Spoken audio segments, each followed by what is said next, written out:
दरवाजे पर जाते रहो तो जो तुम्हारी चेकअप की उम्र आएगी ना, तब तुम मंदिर नहीं जाओगी, तब मेरा भोलेनाथ तुमसे मिलने तुम्हारे दरवाजे पर। शिवा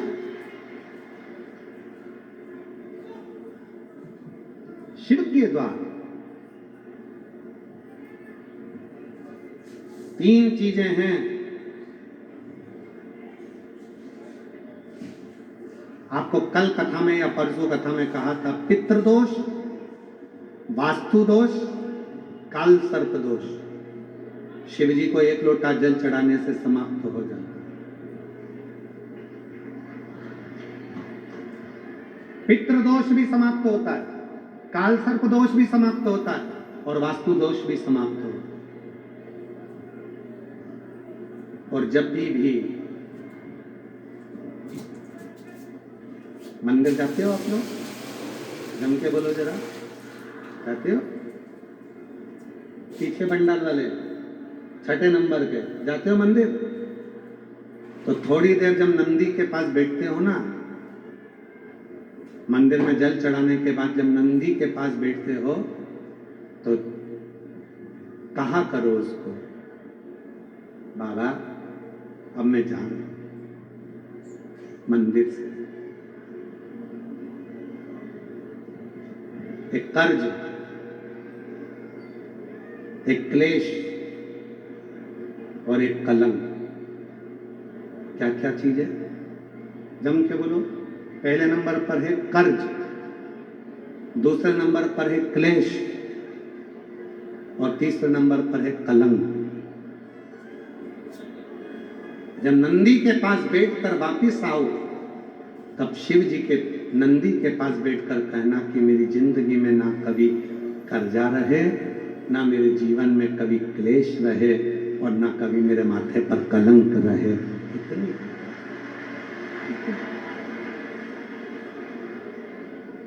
एक शब्द है जिस शब्द के कारण बस चंचुला देवी के यजमान स्वयं शंकर पार्वती बने। एक अक्षर, और उस अक्षर का उच्चारण आज तक पूरा देश करता है। जिस अक्षर के उच्चारण के कारण भगवान पार्वती मैया का दिल पसीज गया, जिस अक्षर के कारण, जिस शब्द के कारण भगवान शिव का दिल पसज गया और मां पार्वती 16 श्रृंगार करी और भगवान शंकर 16 संस्कार करे। एक अक्षर है जो आज भी दर्द में, तन्हाई में, दुख में, कष्ट में लोग उस अक्षर को पुकारते हैं और वो अक्षर जब मुख से निकलता है तब भगवान को दौड़ कर आना ही पड़ता है।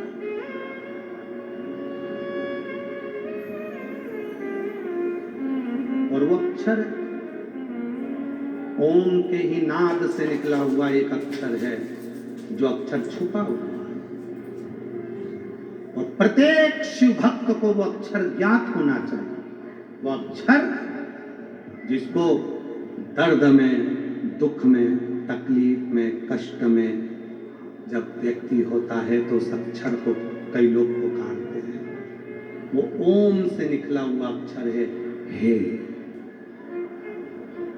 कौन सा अक्षर है? हे। बोलो अक्षर कौन सा है? हे। ये हे अक्षर एक ऐसा अक्षर है जिसको आप कभी भी हे राम, हे राम, हे कृष्ण, हे शिव, ये हे के साथ जब भगवान का नाम जुड़ जाता है तो भगवान को लगता है बहुत तकलीफ में है, तब भगवान को भी भाग कर आना पड़ता है।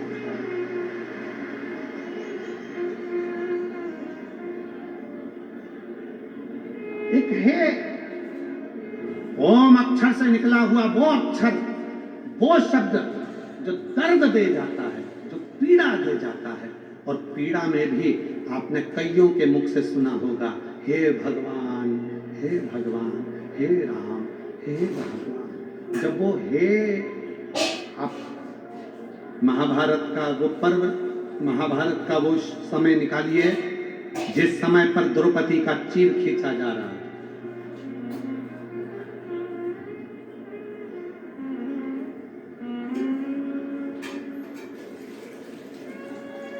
जिस समय पर द्रौपदी का चीर खींचा गया,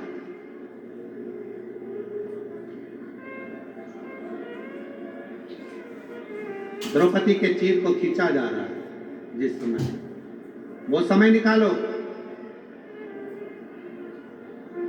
द्रौपदी ने धृतराष्ट्र को पुकारा, धृतराष्ट्र कहते मेरी आंखें नहीं है, गांधारी कहती है मेरी पट्टी बंदी है,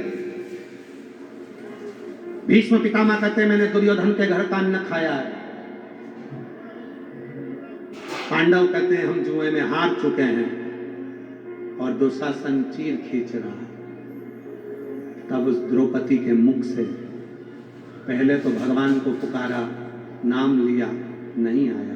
तब आखिरी में द्रौपदी ने पुकारना चालू करा, हे कृष्ण हरे कृष्ण, हे कृष्ण हरे कृष्ण, हे कृष्ण हे कृष्ण हे कृष्ण। तब वो द्रौपदी, और वो द्रौपदी पुकार रही है, हे कृष्ण हे कृष्ण हे कृष्ण। जो हे शब्द जुड़ा, भगवान को लगा कि पीड़ा में है, तकलीफ में है, कष्ट में है।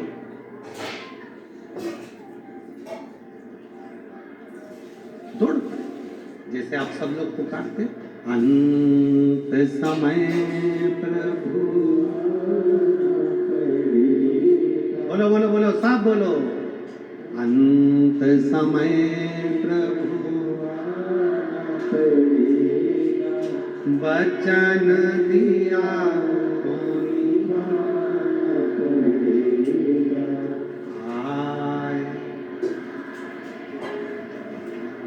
बोलो बोलो, अंत समय प्रभु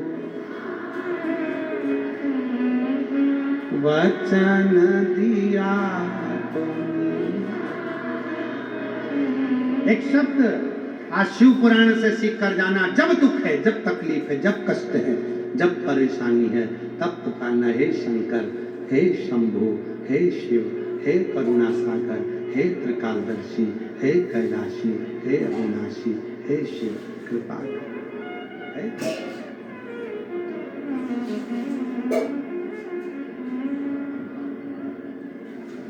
दूर करो दुख मेरा, दूर करो दुख मेरा, त्रिपुरारी रे, दूर करो दुख मेरा, ओ त्रिपुरारी रे, दूर करो दुख मेरा, ओ त्रिपुरारी रे, दूर करो। अंत में पुकारो, नंदी के पास बैठकर उससे विनय करो। कर्ज, क्लेश और कलंक, ये तीन हमारी जिंदगी में कभी ना आए। भोलेनाथ, यदि कुछ आए तो मेरा शिव आए, मेरा शंकर आए, मेरा ओंकार आए। और कितनी सुंदर बात कही महाराज, शिव महापुराण में तारकासुर की कथा का विस्तार से वर्णन किया गया। और तारकासुर का वर्णन करते हुए कहा, तारका से ब्रह्मा जी ने कहा कि तू वर मांग ले, तुझे क्या चाहिए? और तारका वर मांगता है, एक अगर मरूं तो शिव जी के पुत्र के द्वारा, मुझे दूसरा कुछ नहीं। अगर मेरे प्राण छूटे तो शंकर जी के पुत्र के द्वारा। क्यों? क्योंकि तारकासुर शिव पर बहुत स्नेह करता था, असुर था, राक्षस था, और शंकर जी के प्रति उसका प्रेम। शिव ये भरोसा है, ये घड़ी है।